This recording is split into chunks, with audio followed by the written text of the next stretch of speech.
Good day and welcome to the Patently Strategic Podcast, where we discuss all things at the intersection of business, technology, and patents. This podcast is a monthly discussion amongst experts in the field of patenting. It is for inventors, founders, and IP professionals alike, established or aspiring. And in this month's special pre-Independence Day episode, we're talking about why patents exist, and we're doing so with the help of distinguished guest and friend of the podcast, Professor Adam Mossoff. There's a special kind of magic that happens when individual incentives align with societal good. Abraham Lincoln, who believed that the creation of the patent system was only surpassed by the discovery of America and the invention of the printing press in terms of the three greatest advancements in human history, once said, "The patent system added the fuel of interest to the fire of genius." The recognition and protection of mental labor and the fruits of the mind as natural property rights enabled any inventor, big or small, to profit from their discoveries and partner with those possessing the resources necessary to scale and bring new products and services to the marketplace. The exchange of this protection for an enabling public disclosure enhanced society and accelerated the pace of innovation by facilitating the open exchange of information and created the greatest free library of science and technological information in the world. And because the economy grows and society flourishes when innovation is encouraged, society was transformed in the 19th and 20th centuries, as demonstrated by the scientific and technological revolutions that define our modern society, and by virtue, created the greatest hockey stick graph in history. But somewhere along the way, we lost sight of this. Patents became a victim of their own success. Their impact on society, the economy, and innovation became both ubiquitous and too often unseen at the same time. To help in doing our part in starting to undo this collective societal amnesia about the significance of patents, we're going to zoom way out, turn the dial back just a bit, and focus on why patents exist in the first place and why they still matter now more than ever. We start this episode by looking at the evolution of the idea with a brief history of patents, from their conceptual origins in ancient Greece all the way up through the pre-revolutionary English system and the origin of the word patent itself. We then heavily focus on the history of the U.S. patent system, its democratization of invention, and its significant break from its predecessors, championed and breathed into existence by the collective wisdom of the likes of George Washington, James Madison, and Thomas Jefferson. We examine the prominent role patents played in the Federalist Papers, the Constitution, the first ever State of the Union address, and as the third ever act of the first Congress, and how loudly this signals the undeniably inextricable link between the founders' notions of the core principles of democracy and the societal good that comes from innovation and intellectual property protection. We look at how these differences played out internationally across the industrial, chemical, pharma, biotech, computer, and mobile revolutions, and we do so through the lens of the most controversial and fundamental question in the patent debate, which is whether patents promote innovation or hold it back. We bring it all to the present by discussing how the fundamental virtues that made the U.S. system unique and proved successful over its history have now tragically become the primary attack vectors used by its opponents. We're so very fortunate to be doing so with the help of Adam Mossoff. You might remember Adam from his involvement and exceptional insights shared in our Patent Wars episode earlier this season. As we'll get into much more shortly, if you care at all about patents, early U.S. history, or the impact that private property rights have had on innovation and economic prosperity, then you're in for a treat. We couldn't ask for a better historical tour guide or contemporary ambassador for this very important topic. Adam is a wellspring of knowledge in this domain and makes the history come to life and connects it with modern times in ways I could only wish all of my history professors had. This is someone who absolutely lives and breathes the past, present, and future of patent law. For those less familiar, Adam is a professor of law at Antonin Scalia Law School at George Mason, where he teaches a wide range of courses including property, patent law, trade secrets, trademark law, remedies, and internet law. Adam is an expert on patent law and innovation policy. He's been invited 5 times to testify before Congress on legislation addressing patent law and innovation policy, and his research has been relied upon by the Supreme Court, the Court of Appeals for the Federal Circuit, and by federal agencies. His writings on IP law have also appeared in the Wall Street Journal, Forbes, and the New York Times. You can follow Adam on Twitter at Adam Mossoff, where he posts regularly on patent and innovation policy, including his always informative on this date in innovation history tweets. If you can't tell, we're big fans of Adam's and think this episode makes for a great time to share that we're introducing a new regular podcast segment to help keep you informed on the significant events in the patent world, particularly those events that pertain to the battle that rages on between the ragtag group of rebels fighting to restore our patent system to its former gold standard against the all-too-powerful forces spending billions to destroy the ladder they once climbed up on. This segment that we're calling the Mossoff Minute will build on our Patent Wars episode and features short conversations with Adam, providing updates and quick takes on movements in patent reform, significant court rulings, innovation policy happenings, and occasional Star Wars references. For our first installment, Adam briefly reacts to both the recent Amgen decision as well as the EU's proposed regulatory regime for standard essential patent licensing. Here's Adam now with the first ever Mossoff Minute. The big news in the biopharmaceutical space and patent law was the Supreme Court's decision in Amgen v. Sanofi this past spring. There was a real concern, a legitimate concern, that the Supreme Court was going to throw out a long-standing practice of innovators to use a type of claim in their patents to claim their invention that is referred to as a genus claim. It's a very broad claim. It's a type of claim that has always existed. Samuel Morse's patent, even the parts of it that were upheld by the Supreme Court were genus claims. So the Wright brothers was a genus claim.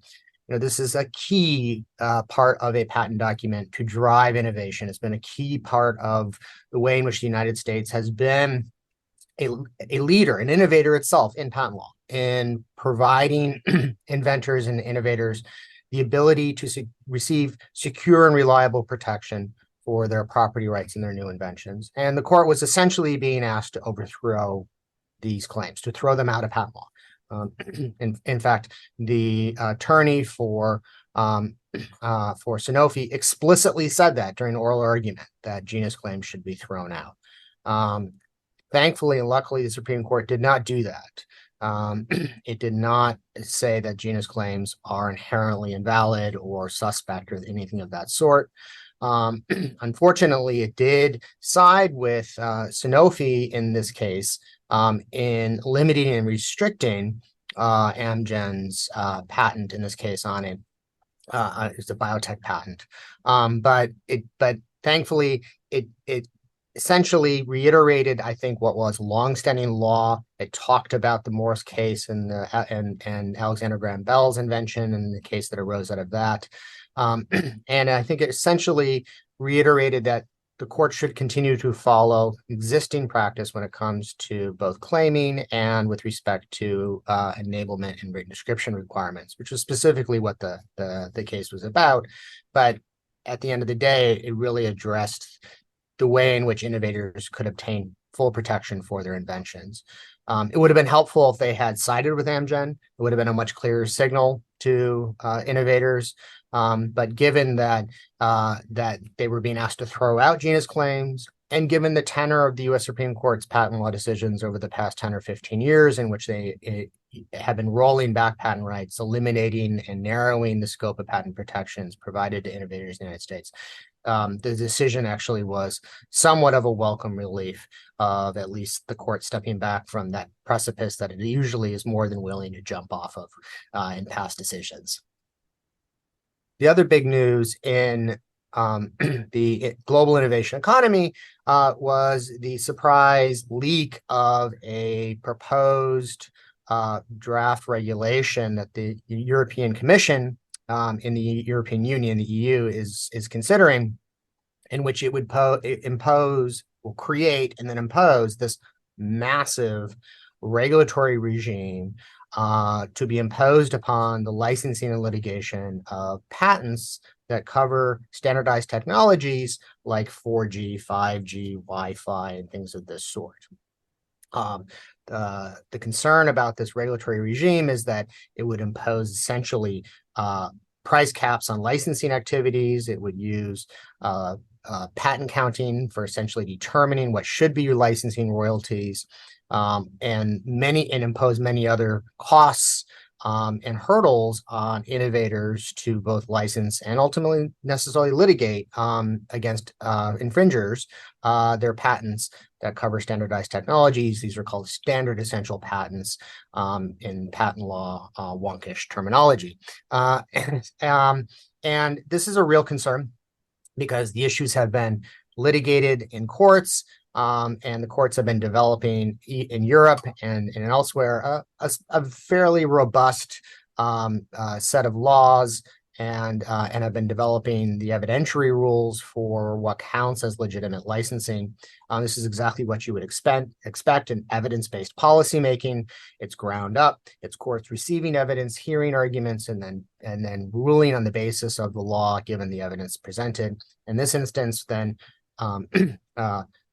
the implementers of these technologies had been unhappy with the court rulings, decided to go to the regulators and legislators in the EU to make arguments that are largely rhetoric based about so-called patent holdup and ambush and monopoly pricing by patent owners.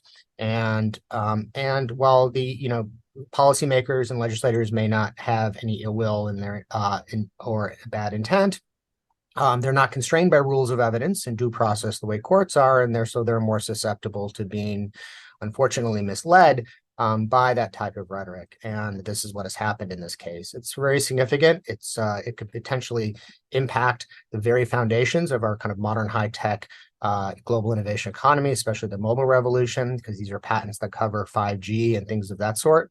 And moreover, it's going to be abused and exploited by China. China will then point to this and say, see, you're doing this and we can do this too. They have been abusing their patent system and their antitrust laws to benefit their own domestic companies like Huawei and HTC.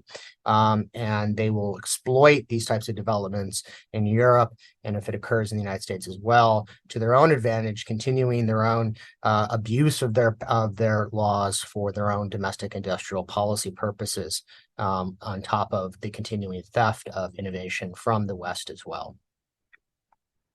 We'll be including the audio from these updates in each monthly episode, but in an effort to reach an even wider audience, we're also going to be trying our hand at publishing these and other great interviews and explainers as short-form videos on Instagram Reels, YouTube Shorts, and even TikTok. Well, at least that is until the Chinese government bans us for speaking openly about IP theft and the fate of a technological future defined by an authoritarian regime actively engaged in human rights violations. But I digress. You can check out these shorts and follow us at Aurora Patents on all 3 platforms. And be on the lookout next month for some great analysis on the recently reintroduced Patent Eligibility Restoration Act and the newly introduced Prevail Act. Now, without further ado, here's our conversation on why patents exist with Adam Mossoff. All right. Well, thanks for joining us today, Adam. It's good to be here, Josh.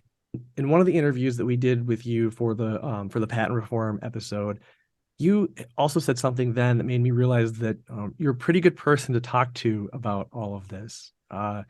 Beyond the extensive work that you do, currently in modern patent law and innovation policy, you got started in this world with a really massive deep dive around its history. Could you tell us about your academic research into the primary source materials and what your motivation launching for doing that was? Oh, yes. I've always loved history. And in fact, I was doing a lot of study of a very specific actually area of history even before I went to law school called intellectual history. And in my formal studies in philosophy, I was actually doing a lot of research in kind of the historical development and evolution of natural law philosophy, starting with the pre-Socratics in ancient Greece thousands of years ago, kind of tracing its evolution and development up to the Romans and Cicero, and up through then Aquinas and the High Middle Ages and the Renaissance, and then its evolution into natural rights theory in the 17th and 18th centuries. And so I'd always been very interested in history and delving into kind of primary historical documents and records to trace intellectual development and the evolution of ideas. And so when I became interested in the history of patents, it was just very natural for me to kind of take that skill set that I'd already developed in graduate school and transfer it over to my study of patents. I was actually kind of prompted really to start the study of history in patent law, largely, I think, as a result of 2 things. One is broadly speaking, our common law system, we rely very much on history as just a matter of legal argumentation. Appealing to historical sources is kind of the default rule, so to speak, for what lawyers do in Anglo-American legal practice. It's the only time where it's entirely acceptable to say, well, they were doing it before, so it's okay to keep doing it now. Like the very thing that we tell our kids they're not allowed to say, Right. is a totally acceptable argument to a judge. So, and then closely related to this first point, the second point is that when I first started doing my work as a legal academic, I was starting from the perspective that patents are property rights, and I was receiving a lot of pushback from, especially from legal academics. So this was back in the late 1990s and early aughts, and they were telling me, oh, this whole idea of intellectual property as property is a modern idea. This is new. So you're the radical, Adam. You have to justify why treating intellectual property as property needs to be done. And I would always say to them, well, why is it new? And they kept saying, well, because Thomas Jefferson said that patents aren't property, and so I became really interested in the history through those exchanges, because I noticed that people like Mark Lemley and Larry Lessig and many other prominent professors were kept referencing the same one or two sources. The most prominent one being Thomas Jefferson, this letter he wrote in 1811 to an inventor. And so I said, well, this is all really interesting. Let me look at the historical record. And given my background and my training, I said, I'm going to go look at the original historical sources. So I'm going to go read all the patent decisions in the 19th century, and I'm going to read all the original, treatises, and I'm going to read the articles and court opinions, even from the 18th centuries and earlier. And what I found through doing this historical research and kind of tracing the evolution and the development of the way people have been thinking about patents is that actually these claims that patents were originally viewed as monopolies, at least in the American context, were not correct. And this, of course, leads to one of my more famous articles, which is actually titled "Who Cares What Thomas Jefferson Thought About Patents?" Discovering the patent privilege in historical context. So it's kind of those two factors that, the kind of the general reliance on history, which explains why the intellectual property professors were citing to Thomas Jefferson and others, because they were just following this kind of classic norm of citing to historical sources.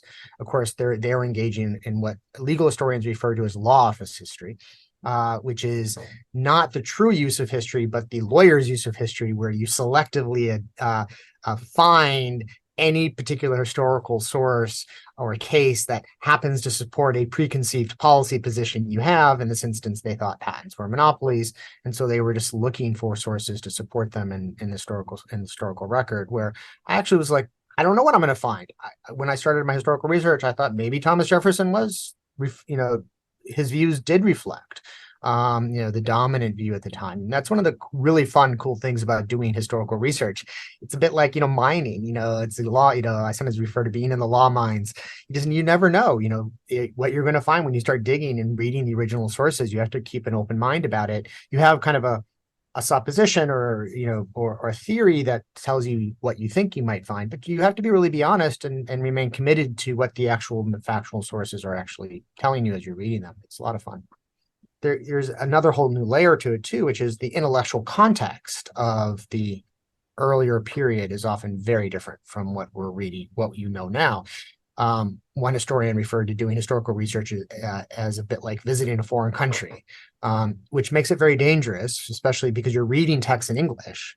But words don't even necessarily have the same meaning. In fact, that was, my article, "Who Cares What Thomas Jefferson Thought About Patents?" The subtitle is, rediscovering the patent privilege in historical context, because what I found was that people were finding the word privilege in the historical record and were reading it out of context and posing kind of a modern interpretation or sense on that term, as opposed to the actual meaning of that as a legal term of art within this kind of broader kind of natural rights defined theory of civil rights and natural rights in the 18th century and 19th centuries is defined in our Constitution, is represented in our Constitution in the Privileges or Immunities Clause in Article 4 and in the Privileges and Immunities Clause in the 14th Amendment. So, this next question, I kind of want to Tarantino this a bit, and kind of work back from the ending. Like you mentioned private property rights, and we're going to come back to that for sure, because I don't think it could be any more important to this conversation. But I do want to go back in time, first for some context, and hopefully give listeners a kind of a Cliff Notes like origin story on the history of patents. And while I do know that this sounds like the sort of question that could be a remedy for people with with insomnia, I do think it's a really important concept, because the concept of a patent hasn't always meant the same thing. It hasn't always had the same motivations, and it certainly hasn't always had the same outcomes, right? Patents didn't start in the U.S. or even in England, did they? Right. Well, I mean, the term patent even comes from, England's, letters patent. It's open, this legal device that is used was by the crown, and which actually the United States still has as the way to start property rights. Even property rights in land start with originally a patent grant from the government, because it's the way you kind of start the legal protection of something. So I mean, if you step back even more from the framing of patents, the recognition that you can incentivize people with an exclusive grant, originally a monopoly type protection, goes all the way back to ancient Greece, where individuals would petition the various city-state governments for various monopoly protections as a way to incentivize or justify, I spent all this time creating this, please give me protection in it, and that will ensure I have a reward for the benefit that I'll give to everyone as a result of having created it. And so that's what you had in ancient Greece. And then Venice is the first city-state that in the Middle Ages, the High Middle Ages, that at the turn of the Renaissance, that really kind of institutionalizes this practice. So it's no longer like a one-off petition by a particular individual. They actually enact a statute that provides for various exclusive rights to people who kind of create new novel technologies. For those who know about the Renaissance a little bit, you'll know that a lot of our early technologies were coming out of Italy. Italy was kind of the fountainhead of the Renaissance in art and in machinery. Leonardo da Vinci, our Renaissance man, still to this very day, he did everything: painting, machine events, concepts of modern tanks and helicopters and everything. Early Silicon Valley. Yes. And early US Massachusetts. Boston was the base, was the first, really Silicon Valley United States was the Massachusetts Boston area. So they create a statute where they set forth various statutory conditions for, like, if you really have created something new, and you get a set period of time if you meet these requirements. And so those are very often identified as the first patents, because they kind of reflect various features that we do now have, although they were still very different from what we have now. But they reflect the various key features, one of them being that they were institutionalized, meaning they were set forth in a law, that law set forth various requirements to apply to inventors. It provided for an exclusive term, and it had to be something that was new. And so that is often identified as pretty much the very first patent system that you might be able to identify as a patent system, although that's speaking still of patents in a very generalized, abstract sense, because what the United States eventually has as patents is still vastly different from what you even had in Venice or even in England after that. And then I guess the next big step, since this is just supposed to be the Cliff Notes version, of course, is then the development in England, where the English crown was very interested just as a matter of economic policy, of kind of promoting the economic development of the realm. At that time, England was more of a backwater type country than the rest of the continent in the 15th and 16th centuries. And so the crown uses its royal prerogative to issue letters patent, open letters. This is law French, so just patent means open. And following French, they put the adjective after the noun. So it's really a patent letter, an open letter in standard English. They, to entice people from the continent to come and start practicing new manufactures and other technological skills in the realm. And so the English crown says, if you come to England and start in England a new practice. So, and they're referred to as inventors at the time. So, because an inventor just meant new to the realm in English at the time. Didn't mean new to the world, just meant new to the realm. So so it could be something that it was well known and already being practiced in Europe, meaning the continent, but just as long as you come to England, we'll give you a 14-year period of monopoly where you have this protection from the crown, where if anyone starts to compete with you, you can actually go to the Privy Council, which is the crown's court, and get an order for them to stop. And of course, an order from the crown is a pretty serious deal, right? I mean, so if you violate that, you get thrown in the Tower of London, and worse things happen to you after that potentially. So this carried a lot of force, and of course, letters patent were used not just for enticing manufacturers. I mean, as I said, this was kind of the standardized legal mechanism by which the crown exercised its prerogative. So this was how the crown also granted franchise grants to create local markets, which had to have the authority of the crown to exist, and then they were monopolies. So when crown created a market, you couldn't create a competing market. They use this to create bridges, to incentivize people to create bridges, and also inns and highways and all sorts of other things that kind of affected the economic development of the realm at large. And of course, the crown, this being an exercise of the prerogative, as kings and queens are wont to do, at least in old of yesteryear, they tend to abuse unrestricted, unrestrained powers. I know we're all shocked to hear that. And, that's the breaking news to come out of this one. Yeah. Yes, exactly. I'm like, oh my God. And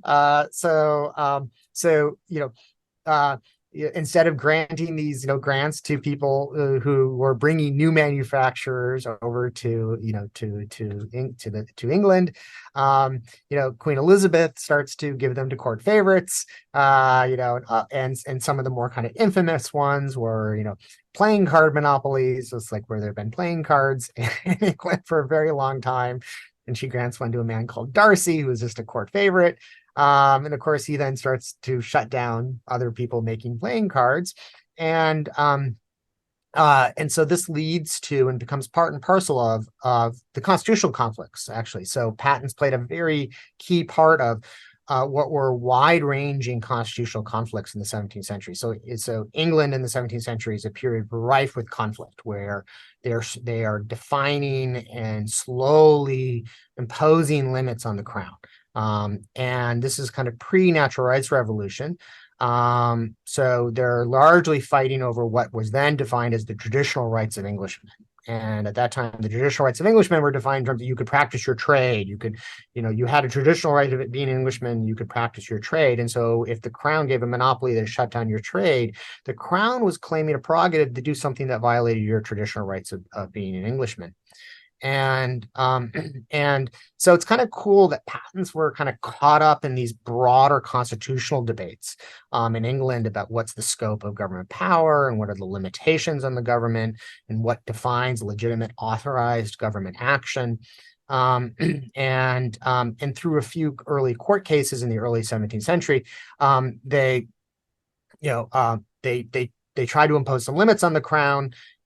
King James, who follows Queen Elizabeth, continues to abuse the letters patent. So eventually Parliament steps in and passes what's called the Statute of Monopolies of 1623, which is a statute that limits the crown's ability to grant letters patent and limits them to the first and true inventor for only 14 years. And that's pretty much all that it sets forth. It has a few other things. If you wonder why we have treble damages for willful infringement, that's because in statute of monopolies, if you can show that a person was deliberately infringing your letter patent, you could get treble damages. Again, because why? Because history, because that's what they used. That's what they did in 1623. So we're still doing it to this day. Now again, inventor in that term didn't mean inventor the way we mean it now. It meant just new to the realm. So if someone was bringing something from the continent to England, you could still get a patent under the statute of monopolies. But that still doesn't cure the problems. They're still being, patent disputes are still being viewed through a lens of this is a letter patent. So they're still being, for instance, disputes over them are still being resolved by the Privy Council, which is the court of prerogative of the crown's prerogative, not through the common law courts, the King's Bench and the Court of Common Pleas. So these things, so this doesn't happen until the 18th century, where eventually the Privy Council cedes jurisdiction to the common law courts. The common law courts then develop the specification requirement. You have to describe your invention. This is when you start to have in the 18th century. Sorry, it's the 18th century. The 1700s, 18th century, and the 18th century is when the common law courts then take over, and they develop through common law adjudication, specification requirement. They develop what patent lawyers know as the quid pro quo, this kind of contract theory. You're receiving a patent in exchange for disclosure of the invention, teaching the art.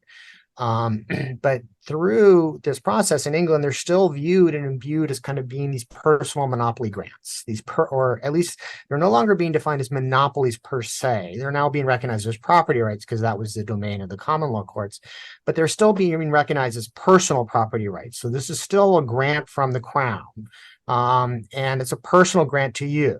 So it wasn't a full property right. So the crown gives you something, today, King Charles gives you something, it's for you. So if he gives you, Josh, something, you can't give it to Ashley. You can't give it to me. He gave it to you. And if you try to give it away, that's not possible, right? In old kind of Seinfeldian terms, there's no regifting of the patent. So it was still viewed if you got the patent, then you had to set up the manufacturing facilities. You had to do all the commercialization. You couldn't license it to other people. You couldn't transfer it. You couldn't create a market around it. You couldn't use it for venture capital financing and things of that sort, at least in the sense of the modern development of this commercialization function of patents.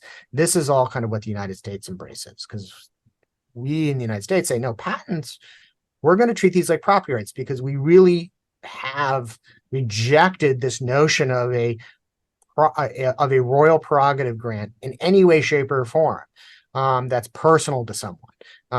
This is purely a property right. And in fact, early courts recognize this is why, for instance, the power to authorize the protection of patents is not placed in the executive. So if they really were following the English model, the founders would have made it part of Article 2.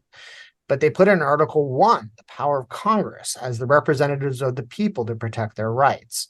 And so that was a key aspect of that. And in part and parcel of that was also defining in the statutes that these are in fact property rights. They didn't call them property rights, but they said you had the right to use, make, and dispose of the invention, starting in the very early 1790 statute, the very first one that's enacted. And those were the key features of what makes something a property right. And therefore, in many respects, the patent system reflects, what we talked about earlier, the Declaration of Independence, the recognizing the rights of individuals, and true split from England and kind of embracing kind of the protection of individual rights, in this instance now the rights of inventors. We embraced a true invention standard. So still like in England, even at that time, it didn't have to be new to the world, it just had to be new to England. And we said, no, it has to be new to the world. You actually have to be the inventor of it. You have to be the creator of it. So it becomes very much imbued with this Lockean notion of you have engaged in productive labor, mental labor, which is even more your own labor than even your physical labor is.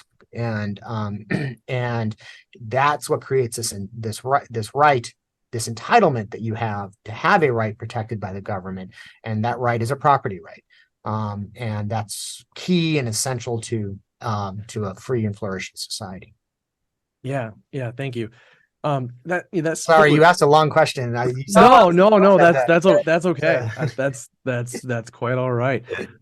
But that split from England is a really great, segue to kind of where I'd like to go, next. So, we go from ancient Greece to Venice to England, and we're kind of up to, we got a statute of monopolies, and we've kind of have this seeds of what we recognize as a modern patent system, but we still have, we still have a ways to go. So like, income those troublemaking Americans, right? These early Americans, they're on the heels of, they've just won the Revolutionary War, and they're busy forming a new government, and it's pretty cool. Like, they're literally starting from scratch, and they're getting to work out the here's what I would do if I could start my own country conversation, that many of us would like sort of love to have.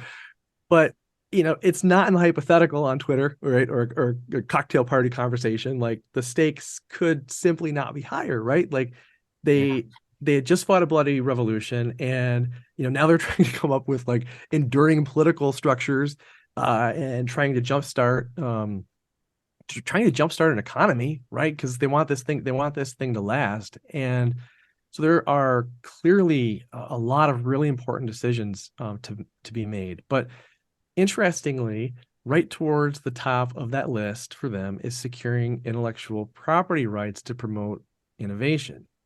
Could you talk a little bit about how that played out, sort of like from the Federalist Papers on? Yeah. So it is kind of pretty cool to realize how innovative the founders were, not just kind of in their broader embrace of natural rights philosophy and kind of the and other theories that had been developing at the time, like they all had read Montesquieu. That Montesquieu's the person from whom they learn about really truly the separation of powers principle and federalism and things of this sort. So they were they true political pioneers. But they were also innovative pioneers, even in patents, as I kind of mentioned. They were, but they weren't just deducing from on high, like, oh yeah, so Locke tells us productive labor, and this means property, right? The founders were very practical people. They were practical statesmen. They weren't philosophers. They weren't writing treatises on philosophy. They were writing practical, works on how you have a government, how you get institutions started. And so it's very revealing that, and we've lost the sense of the significance of this, that they put into the Constitution that in Article 1, Section 8, Clause 8, that Congress is authorized to protect. It doesn't even use, by the way, the words patents and copyrights. It just says the exclusive right to our authors and inventors. This is the very first time that the protection of what we now call intellectual property, that phrase didn't evolve until a few decades later in the United States, is put into a country's founding document. So that in of itself is tremendously significant, and hugely important. It wasn't even debated. Madison's notes from the Federal Convention of 1787, the convention, in Philadelphia over that summer, where they wrote the Constitution. when the clause was proposed, Madison notes that it was adopted without debate. So there's nothing on it from the convention. Like never happens otherwise. Yeah, I know. Well, I mean, they debated a lot of stuff. I mean, his notes are. There's notes behind me on my bookshelf. His book, that book is this thick. But it was very interesting that this was something that they didn't debate. That a lot of them recognized that this was something that was important. And in part, they recognized it was important from their experiences. So, for instance, George Washington, was himself what we now call an angel investor. So he personally funded inventors to work on inventions. And especially some people working on steamboat technologies. But also what a lot of people don't know is that two very significant early American innovators and creators actually went to the Constitutional Convention to tell them, we have been unable to get effective protection of the rights of our creations. So one of them was Anthony Webster, who had come up with his first American dictionary. That's why it's Webster's dictionary, very famous. And he had been going around to various states and registering it for copyright, because a lot of states had adopted copyright statutes at that time. By the way, those copyright statutes were explicitly Lockean. They say in their preambles that the creation of the artist is a product of the labors of the mind. It is theirs, and they have a right to the fruits of their mind. But he was having to go to each state, and get protection directly, and every state had variations in their copyright statutes. And this was a dictionary that was being sold throughout all 13 states at that time. It was a national product. And John Fitch, who was one of the early steamboat inventors. So of course, Robert Fulton is the one who we all recognize as the inventor of the steamboat, because he's really the inventor of the first practical steamboat. He's the one who figures out the actual steamboat technology that works. Just like Thomas Edison, it was actually not the inventor of the light bulb. He's the inventor of the first light bulb that actually works. There were a lot of light bulbs before him that just didn't work as well. And Fulton was the same way. Robert Fitch John Fitch was an early steamboat pioneer. He actually demonstrated his steamboat on the Delaware River to the convention delegates. So they actually took a break from just debating and writing the Constitution to go down to the Delaware River where Fitch does a demonstration for them of his steamboat. But one of his points for his demonstration was, notice my steamboat goes between two states here, goes between Delaware and Pennsylvania, right? And both of those states have different laws with respect to this. And so it was made very clear to the founders very early on that people like Webster, people like Fitch were going to be the fountainheads of the United States. These were the innovators and creators that were going to create a self-sufficient, growing economy, what we now call our innovation economy, and they needed to be protected. And that the types of products and services that they were going to be inventing were not just products and services that they invented and therefore they had a right to them, but they had to be nationally protected because the products and services were going to be used on a national level. So wasn't like a farmer in Virginia who was only selling his corn in Virginia. This was someone who was going to be moving a steamboat between Virginia and Pennsylvania and New York, or selling a book, a dictionary, in all the states. And so this had to be a national protection. This had to be protected at a national level. And in fact, this is the last sentence in Federalist number 43, where Madison comments on the Patent and Copyright Clause. In fact, that's the longest public commentary we have by a founder.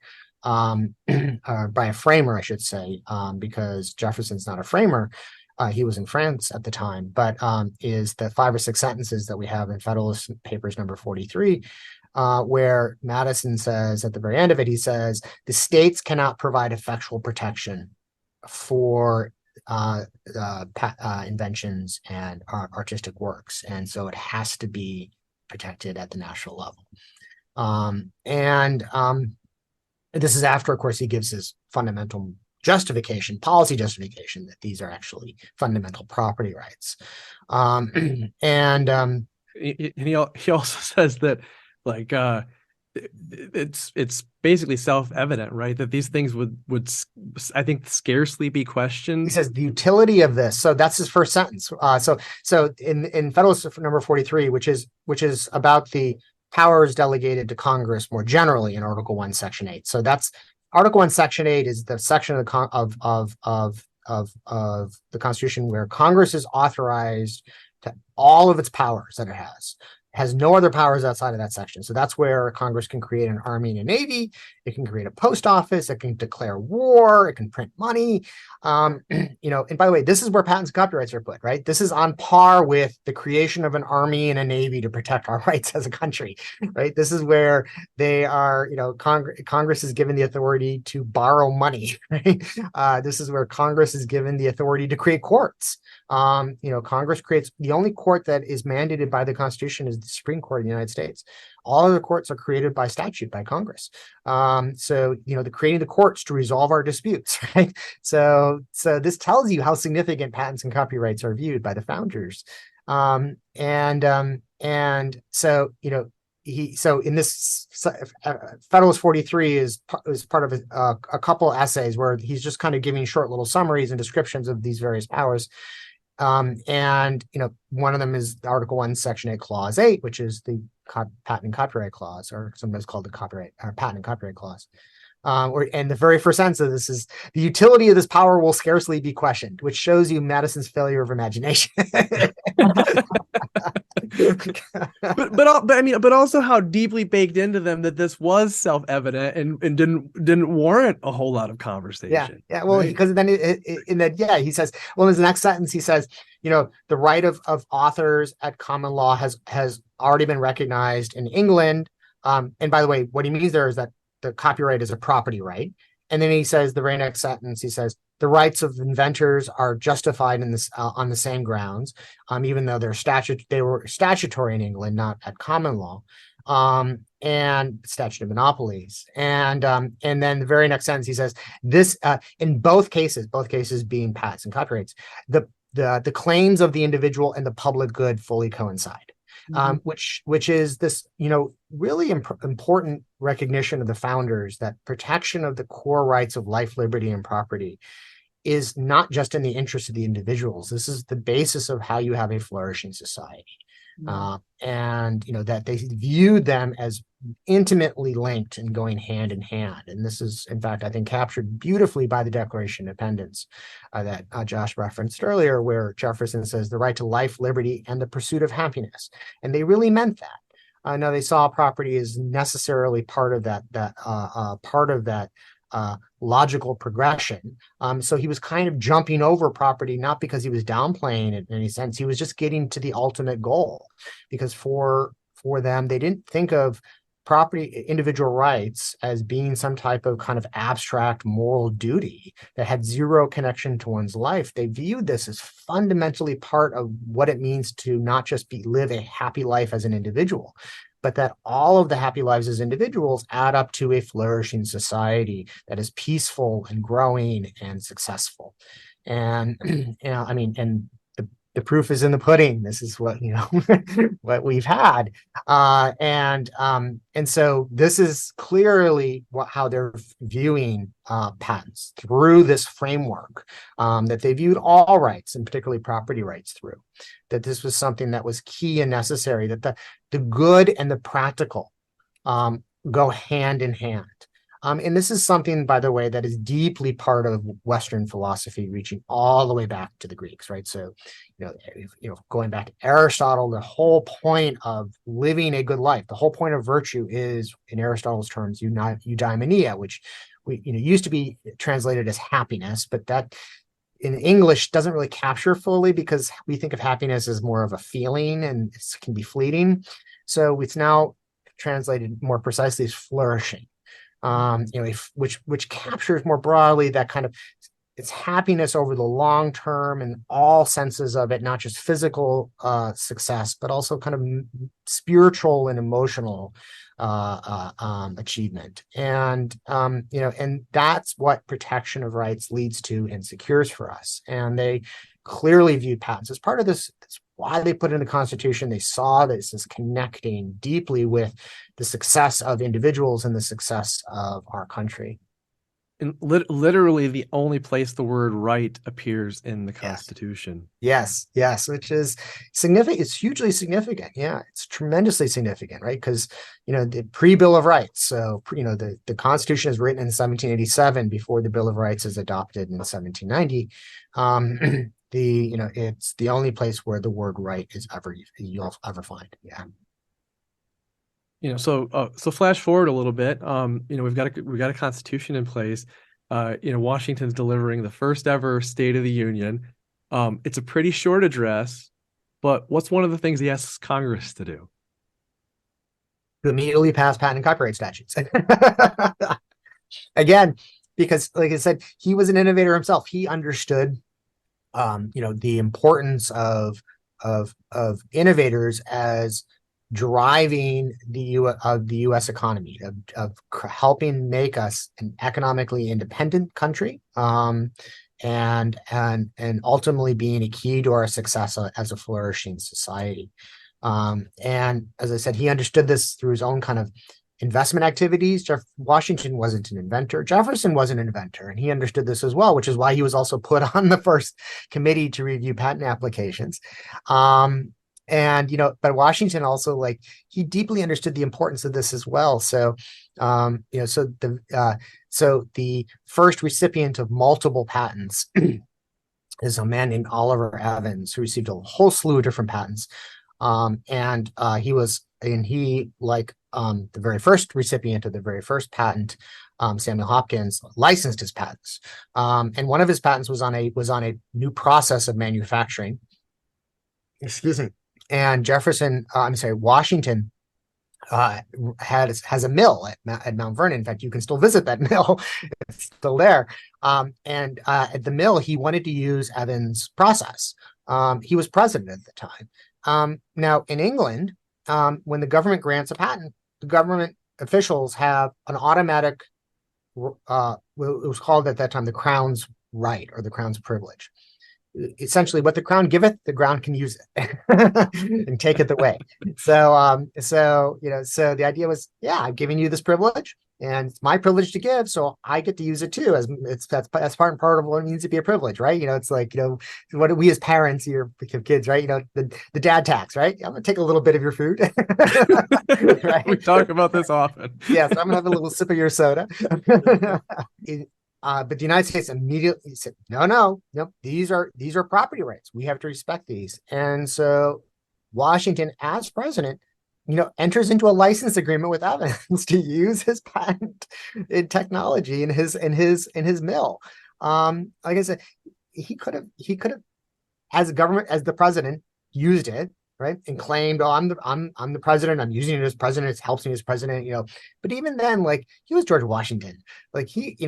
There were tons of debates, and he was, starting to be attacked by, some of the political opponents, but he was revered. And if he just took Evans' patent and started using it, Evans wasn't going to sue him, right? This is George Washington, right? So it shows you his commitment to this, his own personal belief in the importance of what patents represented, that he was willing as an individual to license Evans' patent on this manufacturing process that he then used at his mill while Washington was president. So, our government isn't known to move super quickly. It's actually, you could argue that was a design feature of the whole thing. You study some of the founders. Mm-hmm. So, Constitution is 1789-ish. First State of the Union is 1790. How soon do we have a patent statute? So the very first patent statute is the patent statute of 1790. Copyright statute of 1792. They're some of the very early, very first legislation. So as you said earlier, in his first address to Congress, President Washington said, you need to enact patent and copyright legislation. And and I always like to tell people, Congress spent months debating about what they were going to call President Washington. Did they call him His Excellency, His Highness, Mr. President, His Honorable President? And it was like they immediately enacted the patent and copyright clauses because it was in the Constitution. They're authorized to do it. It was recognized as a key and important feature of what they needed to do in order to get their country going. Even while the founding generation was starting to split between between the Democratic Republicans and the Federalists, this crossed party lines, and they recognized that this was essential to what it meant to have a successful country. It's truly remarkable, isn't it? We're talking about something that's a product of the minds that gave birth to the country, and it's embedded in the founding documents. It's a focus of the early debates. It's the concept of intellectual property protection, even if they wouldn't have called it that at the time. It was so inextricably linked with their concept of democracy and a pro-growth economy. That it was there from the beginning. I think that's hugely profound when we talk about the significance of patents mattering, to today. That part and parcel with democracy and with a pro-growth strategy. It was right there, and I don't know. I just kind of building on what you said already, but I think that's huge. Yeah. So historians refer to have a phrase called American exceptionalism. And it captures this kind of radical break that is that the founding era that this represents. So because even Americans went through a radical transformation in how they thought of themselves and how they thought of rights and the nature of government between approximately 1750s and 60s, where they still thought of themselves as British subjects. They thought of themselves as British subjects. We have the rights of Englishmen. The crown is our protector of our rights. They were very much they were imbued with Lockean philosophy at that time, but Locke was still being in England, especially kind of translated through the prism of British common law and the unwritten British Constitution, through the Magna Carta, and the notion that Magna Carta gives us due process, which is somewhat of an historical myth created by this whole revolution in the 17th and early 18th centuries in England. Because where they take these ideas from natural rights theory of limited government, importance and fundamental point of due process and protection of rights of life, liberty, and they say, oh yeah, that's what was always when we talked about the traditional rights of Englishmen, that's what we meant. Even though that's not really what they were talking about if you go back a couple hundred years. But so Americans in the 1750s and 60s still thought of themselves as British subjects. By 1776, they are not British subjects anymore. They are not talking in terms of the rights of Englishmen. They are talking in terms of natural rights. The Declaration of Independence announces, that all men are created equal and have the right to life, liberty, and the pursuit of happiness. Right?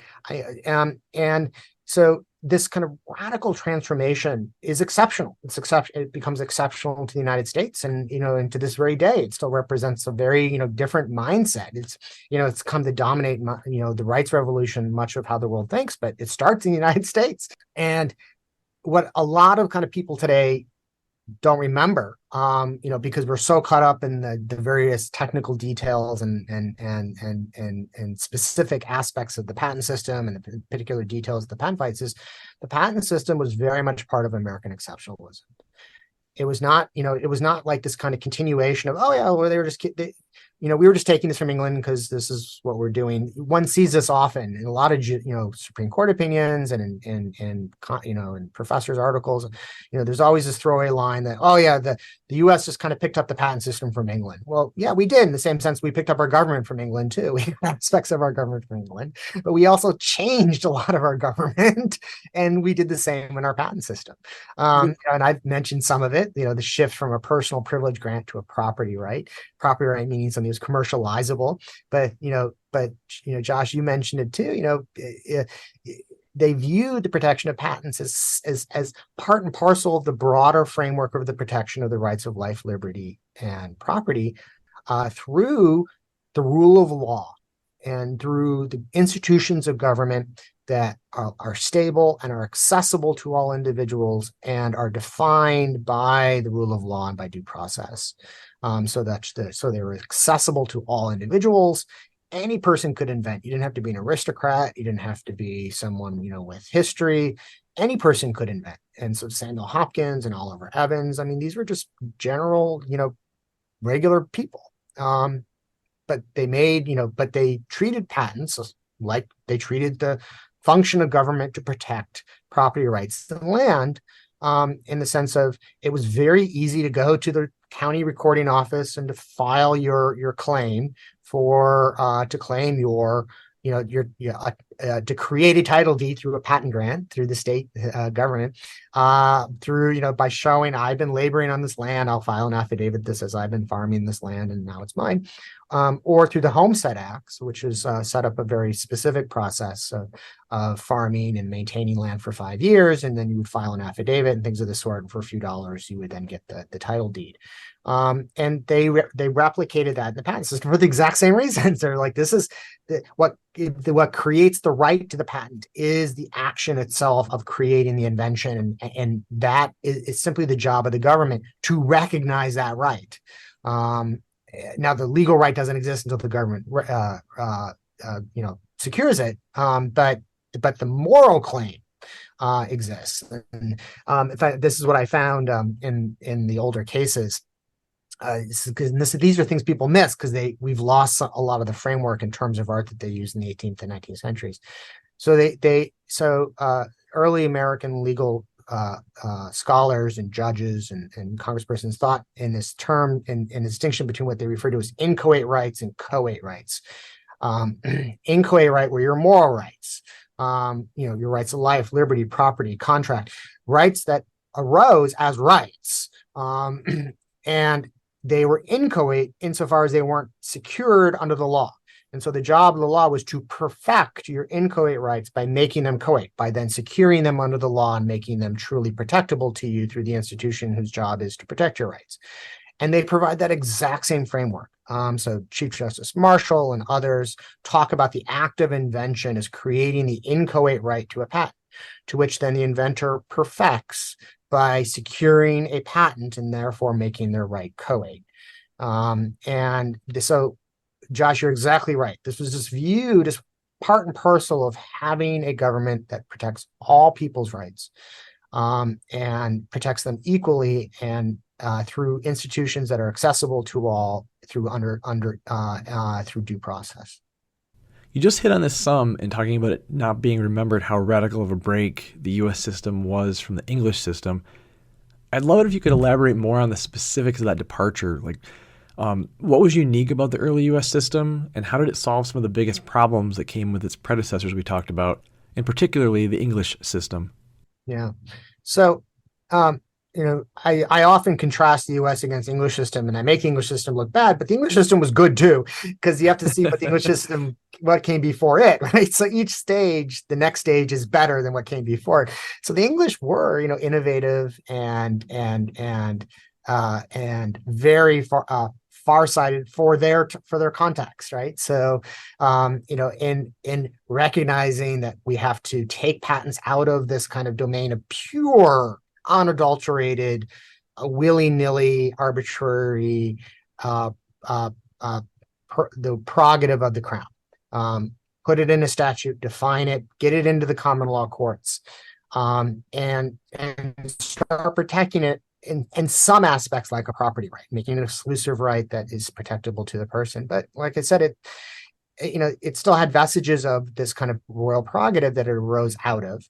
But this is, by the way, this is why, in very many respects, why the Industrial Revolution starts in England.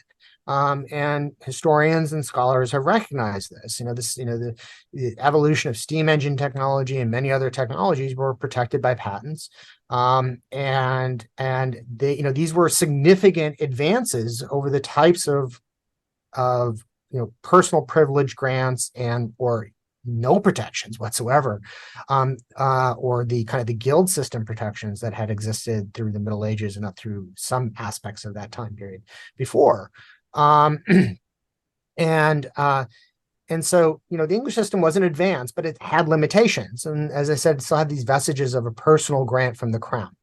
And so this meant, for instance, it wasn't a full property right in the sense that you could commercialize it. And that's our kind of term. We take commercial and turn it into a verb. So what we mean by that means that you can use it as collateral for a loan, right? So if you default on a loan, it gets transferred to someone else, right? So if something's personal to you, it can't transfer it to someone else. So you can't offer it up as collateral for a loan if you default on a loan. So it's not the basis for investments in what we now call venture capital and things of this sort. You can't license it to other people. You can't transfer it to other people to say, okay, you manufacture it and you sell it and you do this. I'll just be the inventor. So you can't embrace the division of labor, which Adam Smith in the Wealth of Nations gloriously published in 1776, the same year as the Declaration of Independence. I mean, talk about an historical happenstance that just all too perfect, right? Who recognizes in the Wealth of Nations, right, that it's the division of labor, specialization, which is the key to the vast value creation, wealth creation that you have in a society, where people can specialize and focus on particular trades and then trade with other people and then therefore create massive amounts of wealth through much more cheaper goods. And the example he uses is a pin, and he kind of walks through like how digging the ore out of the ground and carrying that ore to a factory and having that ore, worked and manufactured and put into a pin, and then the pin taken to a wholesaler and the wholesaler distributed to retail, and through all of this, he says, if you look at each of these steps, if one person had to do it, the pin would cost, hundreds and hundreds of British pounds. He says it costs mere pence, right? And the reason why is because each of these people are specializing in trading their labor. Patent owners couldn't embrace that. So like James Watt, who eventually, is recognized as the inventor of the steam engine, even though he didn't invent the steam engine, he invents the mechanisms that make fully practical and usable the steam engine. So he invents the condenser and the regulator. So the two-shelled condenser for condensing the steam back into liquid so that it can then be transferred to be heated and steamed again. There was massive amounts of heat through the condensing process before, so it was very inefficient. And you're losing a lot of energy in the making of the energy. So if you've got more energy going in than you got coming out, you don't have an efficient process. But he also invents the regulator, which is even more important, right? Which is the automatic device that prevents the steam engine from blowing up from the pressure building up.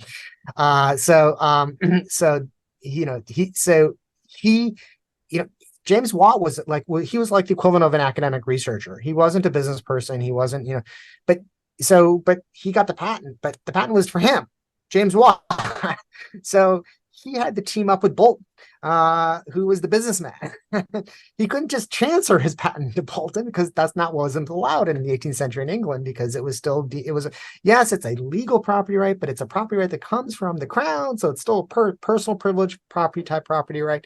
So, and so that's why all the lawsuits are Bolton and Watt for all the patent infringement lawsuits, because the two of them were the co-owners of this process of ultimately putting this into practice.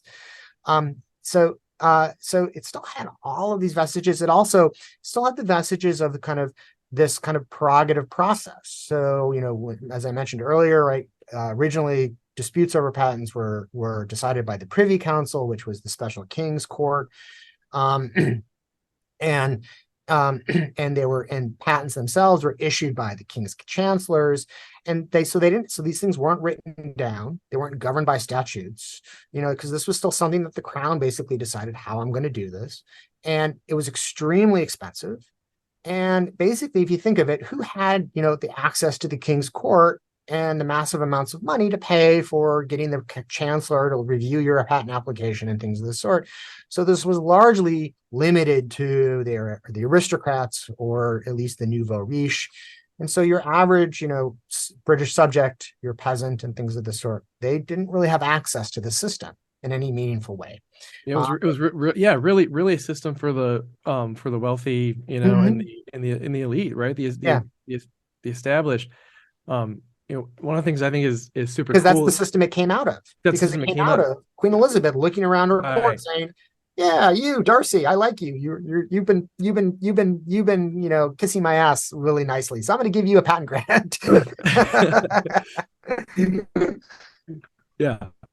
Yeah, exactly.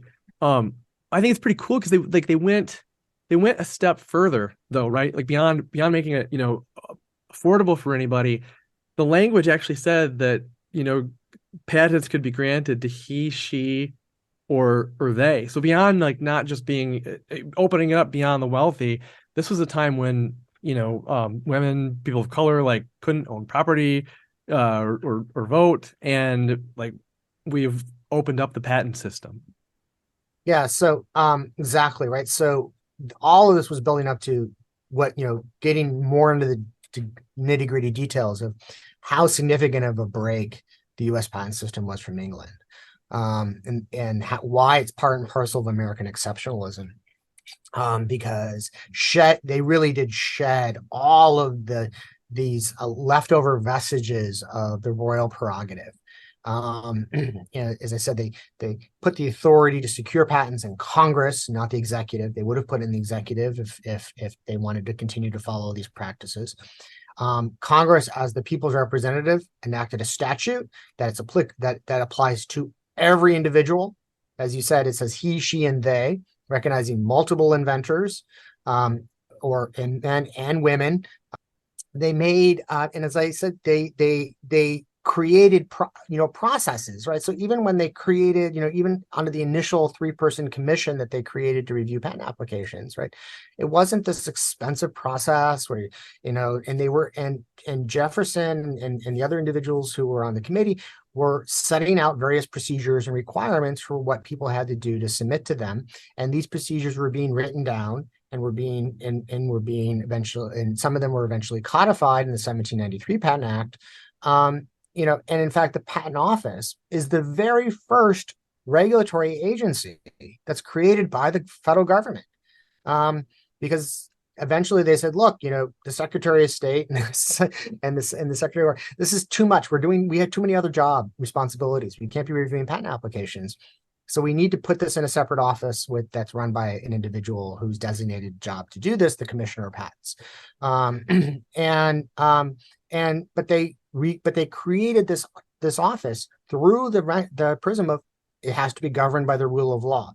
So immediately, the office created regulations for how they're going to function and operate.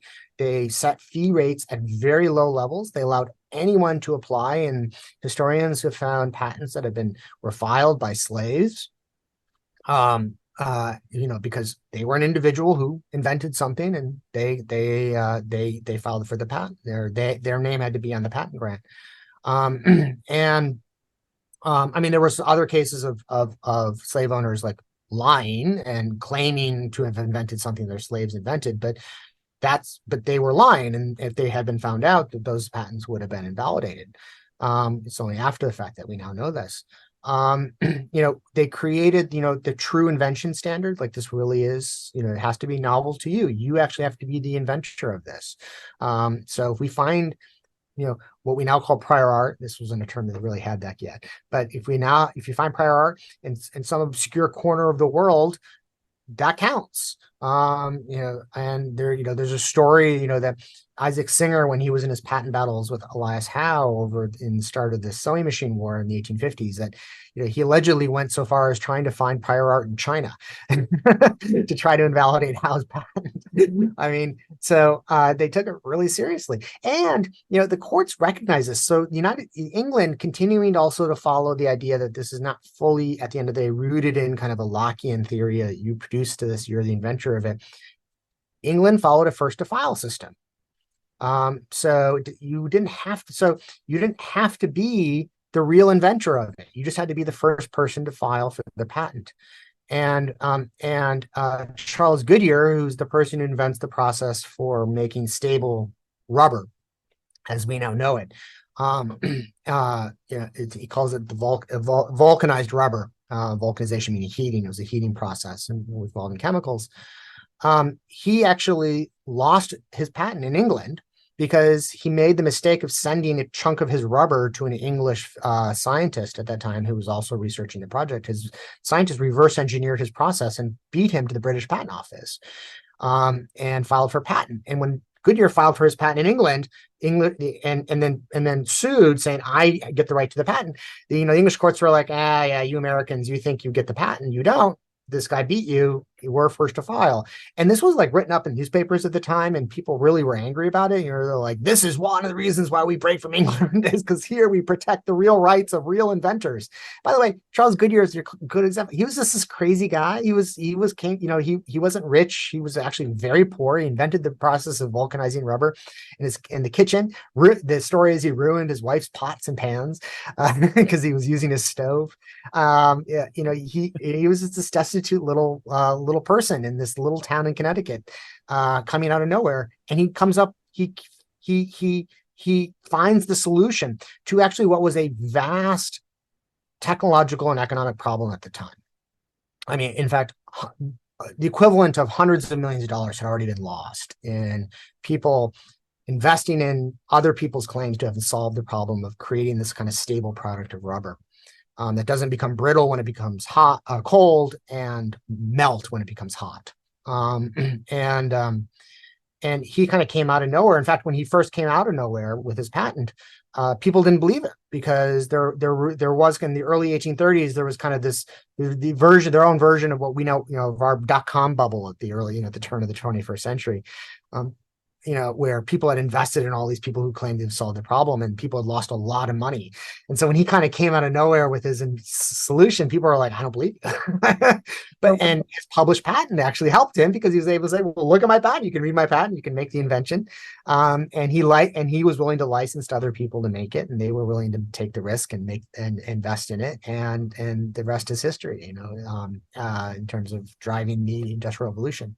So all of these features, as you said, the accessibility, allowing all individuals to get it, the due process and the rule of law, all of this was essential. In fact, a very prominent economic historian, Zarina Khan, has come up with this beautiful phrase for the U.S. patent system. She's referred to as the democratization of invention. Mm-hmm. And that just kind of captures perfectly all of what I've been describing as typical academic, and lots of words and lots of details. And she just kind of captured it perfectly with this phrase, the democratization of invention, which is the title of a book she published in 2005, in which she describes some of these details. And I mean, could you similarly talk about the elimination of the working requirement? Because I think that's another huge piece to the democratization no spoilers, but just if you could talk about the elimination of the working requirement. Yeah. So the working requirement arose out of the original function of letters patent. So, this tool of the crown to promote the economic development of the realm. And the only way the economic development of the realm is going to get promoted is people actually come to the realm and start working their trades, right? And so the idea of a letter patent originally was, okay, I've granted you a monopoly. The condition of the monopoly is you start working it, right? Because it wasn't that it was new. It was new to the realm, so it could have been in books and used widely in continental Europe. But the point is, we need to get the economy of England going, and the only way that's going to happen is if you work it. So this is my enticement to you, and my gift to you as the king or queen is to give you a monopoly so that you have some time period to set up your trade and to profit from it in our in the English realm, in the Commonwealth. And so, so for a very long time in England, up through the 18th century, you had what was called the working requirement. If you didn't work your invention, you lost your letter paid. This starts to be displaced in the 18th century in England through the recognition of the quid pro quo, the bargain theory, that you are fully describing your invention, and it's a new invention, so that anyone who reads it can make and use it. Then you don't have to work it, because anyone who's making and use it can read it and figure out how to make it from there. And so this is what the US picks up and says, yes. So the patent is like a title deed, and it fully describes and defines the scope of of what is the asset to which you have your property right in. And insofar as you properly describe it, and in modern terms enable someone how to make and use it, then you have fulfilled the requirement of showing that you have come up with this invention and you have made it available to people. And so this is again part and parcel. You can also see why this privilege grant that had to be worked by, for instance, James Watt personally, right? Why he had to work it personally is because it was all connected to the working requirement, because again, this was the part of the parcel of it being a personal privilege grant, where the US says, no, this is a property right. The value of it is the new invention. And like any property right, then the value of it is you go out in the marketplace with it. And like Charles Goodyear, who never manufactured rubber, he tried for a little bit and gave up because he just was very bad at it. And so he recognized, actually, I should just let other people do it and fund my research efforts. And he was crazy about rubber, and that's all he really wanted to do anyway. And so the patent becomes the basis for licensing activities, where then anyone can read the patent and say, okay, I know what your property right is. I know what your invention is. And this is essential to my understanding of then that this is something new and valuable, and I'm willing to enter into a commercial agreement with you to manufacture it and to sell it. This is eventually, what we start to call the bargain theory. You disclose your invention. This is really then the ultimate culmination of the slow process over several hundred years that starts in England, where we move away from trade secrecy and the guild system and monopoly grants directly from the government as the basis for protection of new inventions and new technologies, where people then have the ability to secure full legal property right protection in new inventions, and through that property right protection, like any other property right, where you can go to a county recording office and read anyone's title deed to know exactly what the metes and bounds are of their property and where their property is located. You can go to the patent office and read the patent and fully know what that property interest is. And that then is the value of the patent, because then the person who reads it can invent off of it, and or I can enter into a license agreement with you because I know what you're trying to sell me. You're not just trying to sell me the Brooklyn Bridge. You're actually trying to sell me something that you actually have a property right in. And this becomes part and parcel of actually how we promote the progress of the useful arts. Because a lot of people think in terms of, the point is that we're just dangling this little carrot of a monopoly or to inventors to get them to invent. They disclose it, and then we all are just waiting for it to fall off the patent term to fall into the public domain. And that's actually not what is really the core function of the patent system. It's that disclosure function from the get-go and the licensing and property rights that follow from that during the patent term. That's what facilitates the fast distribution of new innovations through society, growing our innovation economy, helping create a flourishing society as historically has happened. And so patents really are not a blockade. They're a facilitator of access. They're a promoter of access to technologies. And also because, the person who invents something, then the next person says, I have a new way of doing that. And if this, insofar as it's new, they can get a patent on it. And then what they do is they turn around and they get a license from the original patent owner because the patent owner wants to make money, even more money off of that. And this is why, to this very day, billions of dollars daily are traded over intellectual property assets. And this is, and to be frank, the founders weren't thinking in these terms. I mean, this is kind of, they had bigger problems to deal with in terms of getting our government going, and but this shows you again how incredibly intricate and integrated it all is, right? You create a system where you say, these are property rights. This is what it means to have property rights. You protect them within a system, the rule of law, with stable and political, legal and political institutions that anyone has access to as a citizen. And it creates all of these, what economists call dynamic efficiencies, all of these unintended benefits, all of these unintended additional values creation that just make individuals better off and society better off. And anyone who knows the history of invention and innovation also knows that that's just the story of history of invention, right? Most inventors don't even know the real value of their inventions. Dr. Irwin Jacobs, the inventor of what is CDMA technology. And people may not know that, but that's 2G, 3G, 4G, 5G. The G is just the generation, right? So that is the digital transmission technology that is the foundation of the entire mobile revolution. Invents that in 1988. And when he has said many times, he's like, we were just thinking in terms of trying to make video conferencing easier for businesses. We had no idea we were going to be creating these devices that, you could check your email and watch movies and share, videos of cats riding Roombas and all sorts of stuff. Or stories I always like to tell is, Alexander Graham Bell thought one of the really cool and important uses of his telephone service would be for people to listen to concerts. So that you could run wires from concert halls. So people didn't all have to go to concert halls because they're only so big anyway. So people could run wires from concert halls, and people could listen to music in their homes through this telephonic device. And Thomas Edison thought that that one of the primary functions of the phonograph would be for people to record messages.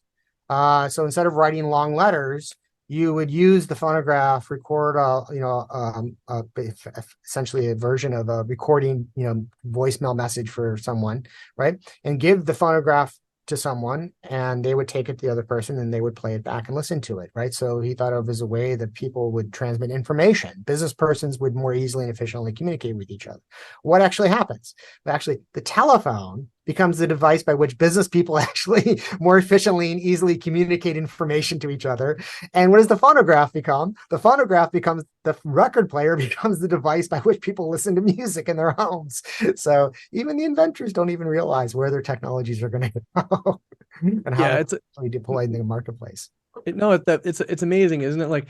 And that's what I really love, that phrase, democratization of invention and consequently innovation, because, if you're trying to build a giant's shoulders to stand on, the best way to do that is to open up that process to the masses and get the biggest volume of disclosure and iteration amongst the largest group of people, right? And so when you look at these things in totality, when you create a system that's accessible to everyone, and you eliminate a working requirement so that people don't have to have factories or marketplaces to sell things, and you introduce a transferable property right to build a bridge from the smallest inventor to the folks who have the real capital to do the thing, and you unleash it on so many people that there is this massive amounts of disclosure. So there's the intentional invention, and then there's sort of the things that we run into indirectly, like you were talking about. It's amazing the sort of the thrust of that, when you put all those pieces together, the sum is truly greater than its parts. Oh, beautifully stated, Josh. Perfectly stated too. Yes. And the founders, were forward looking, even in other ways too that I haven't even mentioned. For instance, so in England, being very much about following past practices and traditions, modifications on their edges, but primary, that's the very nature of an unwritten constitution. By the way, that's the founders are the creators of what we now call constitutionalism, which is this idea of having a written foundational document that we call the Constitution. That starts with the founders of our country. That before the United States, that really doesn't exist in the world the way that we now have it. Where now today, like you think like it's insane not having a foundational written document. It's how much they radically changed the world. In England, you could only get patents on machines or the products of machines, or what we call manufacturers. So whereas the United States recognized in the very first Patent Act in 1790 that one of the things you could get a patent on was what we now call process. They called it an art at the time, but so a process. In fact, the very first patent that issues to Samuel Hopkins is a process patent. It's a patent on a process of making potash. That patent would not issue in England because in England you couldn't get patents on processes. They didn't view those as patentable inventions. They were thinking in terms of very kind of concrete things, a machine, it's a steam engine or the byproduct of a machine, a shoe or something. And we said, well, no, but the process has to be invented too. And that's a value creation itself. And this is really true because at the end of the day, as in this is me now stepping back into philosophy mode, everything has to be invented for humans. We're not born into this world with instincts the way that lions and tigers and others are, right? The lion doesn't need to learn gazelle is food. It just knows it, right? We have to learn what is food and what is not. And not just that, we're not born with instincts of like, don't eat the poison berries. We have to learn this by watching someone at one point eat a poison berry and they die. And then we're like, okay, don't eat those, right? Eat the other berries, eat the bada bing cherries. And then we have to learn processes of how to make food, how to grow cherries, how to grow wheat, the husbandry and the process of farming itself, for instance, these are processes that, we have to learn this, and these are inventions in and of themselves. And it was very far-reaching and forward-looking of the founders in the first Congress to recognize that is a protectable invention in and of itself. And it's that kind of forward-reaching, forward-looking approach, right? We are creating the legal system for the new values that are going to be created that we can't even conceive of yet. That is the reason why then the United States becomes the protector of the new biotech innovations in the 20th century and becomes the protector of the new computer innovations in the late 20th century as well. And in fact, as I like to identify as an historical pattern, so the Industrial Revolution starts in England, finishes in the United States. The pharmaceutical revolution starts in Germany, right? So it's the original. It's the Bayer and all these companies were dye manufacturers, and they become they through the chemistry revolution of the late 19th century, when you have Mendelssohn finally agreeing on scientists finally agreeing on the atomic theory as the foundational structure of matter and the table of elements. This is Mendelssohn's invention. You can start getting incredible new practical applications of it, and one of the very first ones is working of dyes, and from dyes figuring out chemicals that actually affect people and make people better, like aspirin. Comes from Bayer. But so the pharmaceutical, that all happens in Germany, and Mendelssohn's Russia, but it ends in the United States. It shifts to the United States in the 20th century. That historical pattern disappears by the end of the 20th century. The biotech revolution starts in the United States. The computer revolution starts in the United States. The mobile revolution starts in the United States. And so we are now no longer finishing the practical applications of more fundamental scientific revolutions. We are actually the source of both the scientific and the practical application in real world innovation in society. And that is being facilitated. And Josh, your beautiful phrasing of it is the patent system is serving that bridge from the individual inventor in the lab and in the garage to the marketplace. And so now our researchers and our discoverers are getting funding up front at that early research stage because they're going to get a patent, because that patent is going to serve as the property right, as the basis for contracts and commercialization activities and licenses to then deploy in the marketplace. Yeah, absolutely. And, I think that kind of answers, honestly, my next question, which was just the fundamental debate around patents has always been whether they promote innovation or hold it back, right? Bridge or blockade.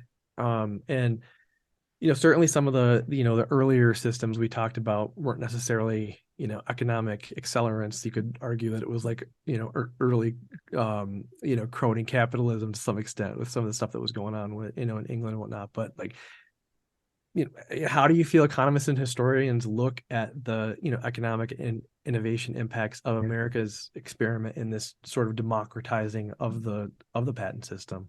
Yeah, it's a great question. It's a great way to end our kind of conversation. Because patents have always been, and intellectual property more broadly, have always been controversial. Because what property rights have always been controversial, even in the founding era. And there were philosophers starting to attack it. Pierre Joseph Proudhon is writes his tract in France. His tract is called "What is Property?" and he's the person who famously said, "What is property? Property is theft." Proudhon is one of the intellectual fathers of Marx. So Marx is basically a mixture of Proudhonian anarchist socialist thinking and Hegelian thinking. So he very innovatively combines these two into what becomes known as Marxism. But and this is all occurring at the same time that we're talking about the founder is setting forth, protection of individual rights and private property, not just in land, but in new inventions. And so patents have always been controversial. They've always been attacked as, being monopolies and, and stifling innovation and stifling people and being anti-democratic and, Samuel Morse, the inventor of the telegraph and electromagnetic telegraph and the code that goes on it that we now call Morse code, named after him. But he's primarily the inventor of the telegraph in which his code worked. But the two went hand in hand. He got patents on both, actually. The person that he ended up in massive litigation with, O'Reilly, when he copied Morse's telegraph, he called his competing telegraph line the people's line. This is the 1840s, right? So this is it was always this notion. I'm bringing it to the people and stopping these monopolists from hoarding it and stifling the dispersal of all of this great new technology and new values. So it's always been controversial. But unfortunately, as I mentioned, with the 1790 Patent Act, it cut across party lines, both between Federalists and what were then the Republican Democrats, the Jeffersonians, that they wanted to protect patents and copyrights. Opposition to patents cuts across party lines too. So you have people on the left who are opposed broadly to property rights, also oppose property rights and inventions. That's not a surprise. But you also have people on the right, libertarians, and this is even true historically. Not all libertarians, but some, view patents as, these are these monopoly grants. They're clamping down on ideas, and this is preventing the free market. And they view them through this old lens of kind of this, the royal monopoly grants, of which they originally were. And unfortunately, that sows a lot of confusion because you have people who nominally stand for the free market. And for property rights, saying IP is not a property right, and that I think that so that and joining with leftists oftentimes and filing amicus briefs and things of this sort, where they both argue that the patent should be rolled back and they should be or ideally eliminated, in their mind, and both and the problem with a lot of these approaches, and the general attacks is, a lot of them start from the premise, well, intellectual property, it's weird, it's something different, people who are trained in economics, oh, it's not rivalrous and it's not exclusive like land is and things of this sort and all these things. So it's an odd thing. So all of that adds up to a very simple point. It starts from the presumption that intellectual property is guilty until proven innocent. So it starts with the presumption you can't have it unless you can prove. It does lead to innovation. You can show causally. We have to have that study. You hear this constantly from scholars. You hear this from government officials all the time. Oh, where is the study that shows causally the link between having a patent and X percentage of innovation or X percentage of economic growth in society? And I push back against that at what a philosopher or economic would call the meta level, right? Which means I question the very foundational assumption of that request or of that demand, because we don't have any evidence that protection of any specific right causally is linked to innovation and economic growth, including property rights and land. You will search in vain for the economic study, which proves without a doubt, holding constant for every what economists call confounding variables, all the various things that could influence it, right? That proves with absolute certainty as a matter of causality that having property rights and land leads to economic growth. And X number of property rights leads to X amount of percentage of economic growth. There is no study. What we have are massive amounts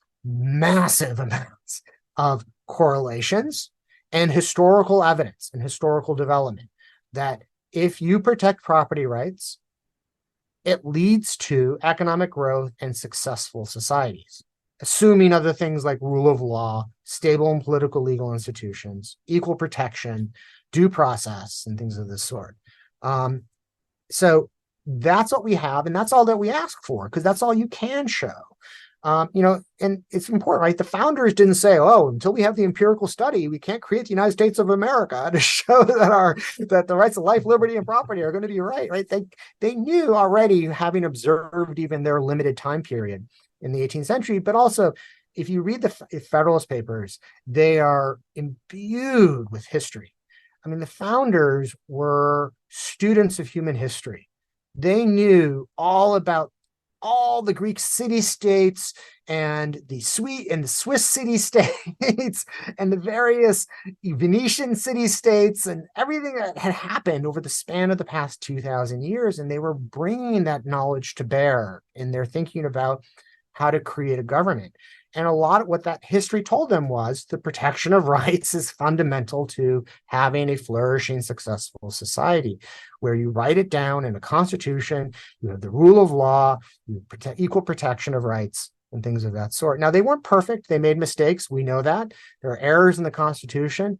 But when you look at where they were coming out of and what the rest of the world was still doing at that time, they were incredible achievers. And we should recognize that achievement for what it is. And patents are the same.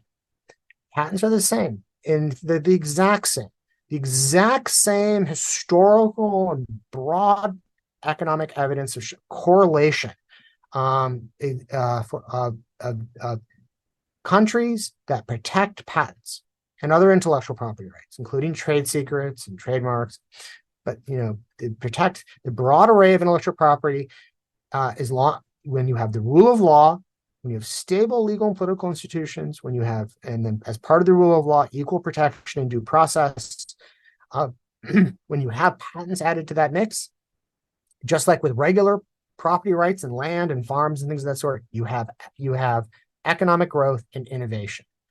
Repeated, consistent, strong, both historical correlations and even recent economic study correlations, strong correlations. The exact same strong correlations we see with other property rights. In other words, patents are property rights, just like the founders said. Therefore, we treat them the same as any other property right. Now, we think, there's a weird property rights because they're like new. Well, yeah, they're relatively new because they arose and they're correlated with the Industrial Revolution. They helped make the Industrial Revolution. They helped make the biotech revolution, as Ashley mentioned earlier, and the computer revolution. But all property rights are relatively new at some point or other, right? So if you go to the founding period, right, at that point, the types of property rights that we now think of as kind of old and established and totally taken for granted, like property rights in land, those are relatively new. Those property rights as they existed and were protected as property rights really only existed for a couple hundred years at that point, fully, and as we now know them. So, and there's tons of other types of property that exist and types of legal institutions that exist now that are totally new, that we don't say, oh, that's guilty until proven innocent, like corporations, corporate forms, and credit, and rights of privacy, and even the broader sense of the right of free speech and things of this sort, right? So the newness of something doesn't mean it's suspicious or problematic. It shows that it's part and parcel of what the last 200 years has represented to human existence, which is it's a veritable miracle. So historically, if you look at the graph of the past, 4,000 or 5,000 years of relatively, modern, human existence, human growth, yeah, as Joshua said, is flat. It's relatively flat. And then all of a sudden you get to the 19th century, and it's like Starship that just went up, except it doesn't blow up. It goes straight up, starting in the 19th century. Sweetest hockey stick graph ever. I know, and it's incredible. And what happens in the 19th century? You could say, what's the Industrial Revolution? Yeah, but what was the foundation of the Industrial Revolution? The foundation of this revolution was a property rights system, an intellectual property rights system, the rule of law, the limited government, full democratic access to government, in the protection of individual rights of life, liberty, and property, including intellectual property. And so all of this adds up to, and this is I'm sorry for being a little bit long-winded on this, but all of this adds up to the point that, that this kind of idea that patents blockade innovation, is, from my perspective, if you hold the full context of what we understand about property rights generally and the history of even just the past few hundred years, there's just nothing that supports this view. And it's really revealed by the fact that it's, they always have some anecdote. Well, I know of someone or something that was stopped from doing something. It's like, well, I could come up with the same anecdotes about regular property. I teach, real property cases to my students every year about guys who chase kids with iron pipes off their property, right? And things like that. It's like, we don't, there's, oh my God, like property rights in land is a threat to children, right? It's like, we don't, so if you just hold context and really view intellectual property, recognize it's a property, intellectual property is a property right like anything else. And thus it's what's facilitated access. It's what's facilitated innovation. It's what's facilitated not just people inventing, because people have always been inventing. It's what's actually facilitated the deployment of inventions, the creation of innovation out of inventions, and the ability for everyone, from the inventor to benefit from the fruits of their labors, to the society itself. All the people who could never have conceived of that product, could never have conceived of the various business mechanisms, the factories, the complex disaggregated supply chains that make our smartphones now globally, and everything else, right, to benefit from those things. And that's incredible. And, so it's just this idea that, patents represent this kind of trade-off, we blockade access because we grant these exclusive rights that prevent access as the only way to incentivize people to invent, is pure, just unadulterated ideological theory that people are imposing on the facts of the world and on the facts of how our actual economy and society have been functioning. And to kind of tie it all back, to go back to our original discussion. And so the people who take that framework really are starting from the premise, my theory says your facts are wrong. And that just can't be the case. Now, I understand why a lot of people are confused, because so many people have been saying this for so long, it's become conventional wisdom. But I think it's really important to kind of start from that original premise that don't even try to argue it on those terms, because it's a mistaken theoretical framing. That we don't argue and justify regular property rights or the rights of liberty or the other types of rights on these grounds, and patents are no different.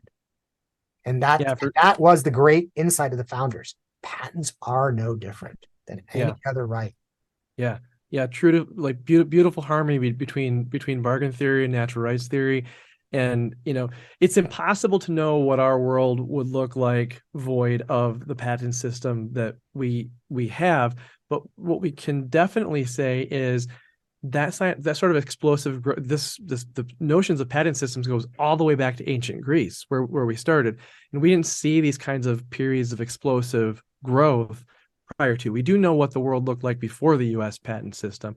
And we talked about that sweet looking hockey graph with its first data point starting right around 1790. Well, we can't say for sure what the world would look like without our patent system. We know what it's looked like with our patent system, and we know what it looked like with prior iterations of patent systems that did not have the democratization component. And, I think you can draw a pretty strong conclusion. I mean, there are more specific studies, and I mean, I'm happy to talk about them. I just don't want to talk about them with the mistaken premise that I'm working from the premise that this overcomes the presumption that patents are not proven already as being valid. But so, for instance, Ashley mentioned the biotech revolution. So there's your kind of classic example that really confirms, the value of patents as property rights, not as monopoly grants, because it is a little bit anachronistic to say what they had in Greece as patents. They really didn't, because patents today mean something different. And so so you have to be careful when we say, well, these kind of precursor patents. Yeah, but then people get confused. Well, what is the patent then? Is it these kind of early monopoly grants? Is it still a monopoly grant? No, there was this break in 1790 with the first Patent Act, and that really is significant. But the biotech revolution occurs in the United States, and as Ashley mentioned this earlier, and I reference it, because the United States took the lead in recognizing as patentable these new genetically modified organisms and new methods of kind of creating what are called monoclonal antibodies, which is the basis for diagnostic tests and genetic manipulation of DNA and things of this sort. We took the position that this is actually patentable inventions for the same reason the founders took the position that processes were patentable inventions. The rest of the world hesitated because they were like, oh, I don't know, this is like life, and this could lead to Frankenstein and all sorts of stuff. And so Canada and Europe and all the other countries that had modern patent systems said, we're not going to protect this. And then there was a period of about 10 to 20 years where the United States was providing reliable and effective and dependable patent protection, the things that the rest of the world was not doing, the rest of the modern world. And where is the biotech revolution happening? In the United States. In fact, it continues to still happen in the United States as a result of this. To this very day, almost 2/3 of all new drugs are invented in the United States. And I mean, and there you go. There's your, other countries' patent systems are, we revolutionized other countries' patent systems. By the late 19th century, other countries were like, oh my God, what's happening in the United States? And they kind of looked at us and said, they've got that interesting patent system. We maybe should start copying some aspects of that. And they did. Not all aspects of it, but they copied a lot. And so, most modern patent systems have a lot of elements that the US kind of innovated. And so you have other countries with similar types of patent systems, but those protections were denied to biotech innovators in the 1980s and 70s, and 1990s. And look what happens. In the United States, it happens here. Venture capital flows into biotech. Innovators know that if they spend years of their life inventing, they'll be able to reap the fruits of their inventive labors. Venture capitalists know that they can invest in this. The whole startup economy arises in the biotech space because of this. Spinouts from universities, thanks to Bayh-Dole, and this is, there you go, right there. I mean, Exhibit A, but we don't have to have that. I mean, that's like icing on the cake. We already have the evidence. That's just like the nail in the coffin for us, because the actual, and I couldn't call it a coffin. I mean, that's the golden goblet that's already been made by the patent system historically over the past 200 years. For sure. I think the point I failed to make, and then I promise I'll let you go. The point I failed to make, and one of the reasons why I wanted to talk about some of the historical context stuff, why I thought it mattered, and if this is totally off base and an illogical conclusion, feel free to completely shoot it down. But where I was going with some of that was there were earlier notions of protecting an invention, whatever we want to call it, like even remove the language of the word patent or the language of the word intellectual property. There were earlier concepts of protecting an invention. But it wasn't until later on that the US added these other democratized elements of sort of being accessible to all, of being a transferable property right, of eliminating the working requirement, that we saw a system that embraced protecting inventions with an economic correlate and an innovative correlation potentially as well. And one of the things that I find sort of almost offensive about some of the modern arguments against patenting is that people immediately go to patent trolls. And we talked about this earlier, but it's these virtues of the US system around accessible to all, elimination of working requirement, and transferability of the property right. That's essentially the sort of things that get cast as trolling now for NPEs, but these things were absolutely integral to the early success of the system and were founding virtues of the system. So one of the things that's like the biggest attack vector now was actually one of the foundational virtues, like these concepts of accessible to all and transferable property rights and elimination of working requirements. These didn't happen in courtrooms. These weren't the byproducts of attorneys, later on. They weren't abused systems. Like, this is the system as designed. And what we saw that happened after that was, explosive growth. And so that's why I was kind of trying to juxtapose the virtues or lack of virtues of some of the earlier systems with some of the things that were added to the US system that I believe were key ingredients to that economic and innovative acceleration that's now unfortunately become the attack vector of opponents of patent systems. Does that all kind of make sense? Yeah, and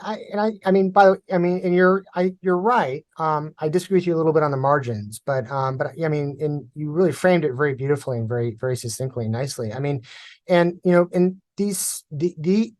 patent troll is just a new variation of an old attack that has long existed. In the 19th century, they called them sharks. That was actually the term for the people who were buying and selling patents and were suing, people who were infringing their patents. And back then it was the railroad companies that were largely being sued, and established industries that were being sued by, new innovators. And they spent a lot of money lobbying to create this narrative of patent sharks. And there were bills introduced in Congress in the late 19th century to actually get rid of our patent system even. So these fights are old. They're old in the art, as we would say in patent law. And they were attacking the very virtues of the system that you've identified, Josh. And you stated very beautifully. The framing, the institutional features, and the procedures and the various legal rules of what it means to protect in a legal entitlement as a property right are really key. We shouldn't. This isn't merely an issue of like labels or rhetoric. These words mean something, especially in the law, and that's important because that provides a legal foundation or a platform, just like contracts and property rights more broadly do, for economic activity and for activities that lead to flourishing lives generally. The only thing that I would slightly disagree with you on is that it's not just those features. The founders were radical when it came to inventions. I don't really think that those earlier systems protected inventions, right? The term invention means something now that it didn't mean from 18th century on, the 18th century going backward. Invention just meant at that time, something kind of new to a society. It didn't mean something actually new as such, something that was actually created by a particular individual. It could have just been something that you brought from some other place. So something you brought from France to England, or something that you brought from Sparta to Athens. This modern notion of invention as being the actual creation of something new, the U.S. novelty requirement that we threw away in the 2011 with the American Invents Act, which was very much animated by this Lockean notion that the person who creates something, in Lockean metaphor terms, they've mixed their labor with the materials of the world, and that they've created a right to it. That was very much a U.S. innovation. And in fact, that very word innovation has also shifted in meaning. So as I said, at the very beginning too, to bookend our conversation, that sometimes, reading the historical documents is a bit like visiting a foreign country, and it's even more dangerous when that foreign country is writing in the same language as you, because your presumption is, oh, all of these terms mean the same thing. So the word innovation existed in the 18th century, the 17th century, even the 19th century. But if you read someone being referred to as being innovative in an 18th century text, that was not a compliment. That was actually a pejorative insult. It was a pejorative term. To be innovative was meant to be devious, to be scheming. Like, philosophers engage in innovation. In fact, there's lots of like writings by the founders where they're referring to other founders as well. That's just him being innovative, and you think, ooh, it's so complimentary. It's like, no, that's actually that was like a full body slam. Yeah. So yeah, innovation was a pejorative term. Innovation, its term is radically changed in the 1940s by, and I'm blanking on his name. I'm never really good with names except for inventors. It was the head of Bell Labs. I'm blanking on his name at the moment, but he went on in the late 1940s. Bell Labs realized that they needed to get the public behind them because they were starting to be attacked by the U.S. Department of Justice and antitrust attacks and things of this sort. And they realized we need to let people know like what we do. And so they went kind of on a international or national, I shouldn't say international, a national PR campaign, where he goes around speaking to science societies and legal associations and stuff around the country, trying to describe what they've been doing at Bell Labs, where they're inventing the transistor, they're inventing microwave technologies, they're inventing digital transmission technologies, so much of the modern world has come out of the Bell Labs because it was an invention factory. And he's like, the word invention doesn't really fully capture what we do because inventions have always been around. So what are we doing that's different? So he actually decides that the term innovation is kind of captures exactly what they're doing, which is what Bell Labs was doing. Bell Labs was taking inventions and making them real world products and services that benefited people. So it wasn't just something that some scientist was putting on a book. They were getting a patent, they were licensing it, they were deploying it into the marketplace. And he calls that innovation. And it's because of that innovation comes to they succeed in their campaign. And it's because of that, then you have what linguists refer to as a linguistic shift. And innovation no longer means something pejorative and negative. It actually becomes positive. So this is why my only disagreement with you is on the margins, where you say, there was some recognition of protecting inventions, in Greece and things of this sort. I mean, there was some recognition that we in Athens needed newer stuff. They may have had that stuff in Persia and in Sparta. We want to get that new stuff too, whether it comes from people actually here in Athens directly, ex nihilo, or whether they steal it from Sparta or what. We don't care. We just want, because we're trying to beat out Sparta and Persia. And even like in the statue monopolies, where they refer to the first and true inventor, which, today yes, first invent. It's and that's, no, they meant the first person to bring something to the realm. They didn't mean really something new. So they didn't really particularly care if it was new, if it actually benefited the world writ large, is because they were still very much thinking in terms of, well, this is about England beating out France. This is about, it was still thought in terms of national economies and national interests, national industrial domestic policies. And again, this is the insight and the wisdom and the radicalism of the American exceptionalism of the founders, right? Is they really took seriously this universal notion of the natural rights of individuals. Yeah, they were mistaken in some of their applications of it, but these mistakes were eventually, fixed. But they did, at least at the theoretical level, and at least in the patent system, they understood that this is a universalizable principle. This applies to all people. And this is about making all people better off, whether you're Americans, whether you're British, whether you're French. This is about anyone, by dint of being human being, can invent something. And just like anyone can become a farmer and till soil and chop down trees and create a farm, out in the wilderness. Anyone can invent something, and that should be protected and secured to them. So you're right. And then all those other features are just as important because it's all integrated.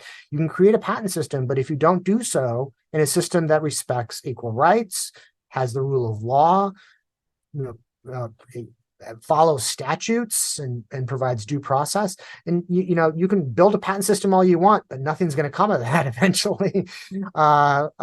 And so it all goes together. And the features that you're talking about, yes, are attacked today because they were virtues, and they were virtues exactly because also they were protecting and recognizing what it really meant to have a new invention, and recognizing the legitimate claim that an individual has to that Lockean metaphor that I always love, the fruits of their productive labors, which applies just as much to an inventor as it does to a farmer or a machinist or any other or craftsman or a person who's practicing an art or a trade. And as Abraham Lincoln so beautifully said, who believed that the patent system was the third greatest invention in the history of the world, that the patent system added the fuel of interest to the fire of genius. Yeah, and he knew of which he spoke because he had a patent. Right. Yep. All right, awesome. Adam, thank you so much. Appreciate all of the time and context and amazing historical education. Oh, this is awesome. I Always hope I didn't go on too long at times. Sometimes I get too excited and caught up in all the details. No, that's okay. There's so much there, and it's so hugely significant. So we appreciate it. Always a joy to chat. Well, I give as good as I get. I mean, your little write-up that you sent me was fantastic. I mean, if you and Ashley are going to put in such excellent, productive labor yourself, I'm just reflecting back on you, on our wonderful specialization in division of labor, the exact, value, and as a result, we get really that's what makes me excited and fun when interacting with people like the two of you. So, I mean, this was a great excuse too for me to do a little bit more of a a deep dive, and we've always just kind of an aside, like I've always wanted to do a history of patents episode, but I wasn't never sure like editorially how to make that interesting to a broader audience. And then when you said the thing about being a victim of their own success, it was like, oh my God, like that's the answer. Yeah, that's why the history is relevant to today. Yeah. And it's true. Just as you could see, in the 19th century too.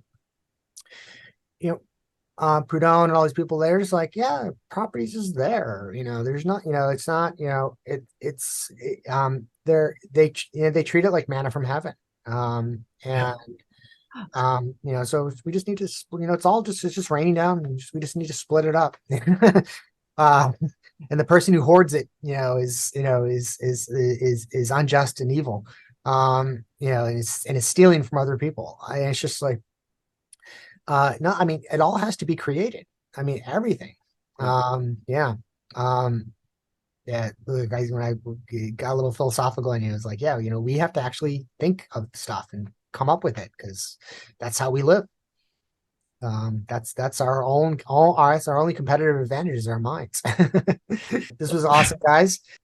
Yeah, gosh, absolutely. All right, that's all for today, folks. Thanks for listening, and remember to check us out at aurorapatents.com for more great podcasts, blogs, and videos covering all things patent strategy. And if you're an agent or attorney and would like to be part of the discussion, or an inventor with a topic you'd like to hear discussed, email us at podcast@aurorapatents.com. Do remember that this podcast does not constitute legal advice, and until next time, keep calm and patent on.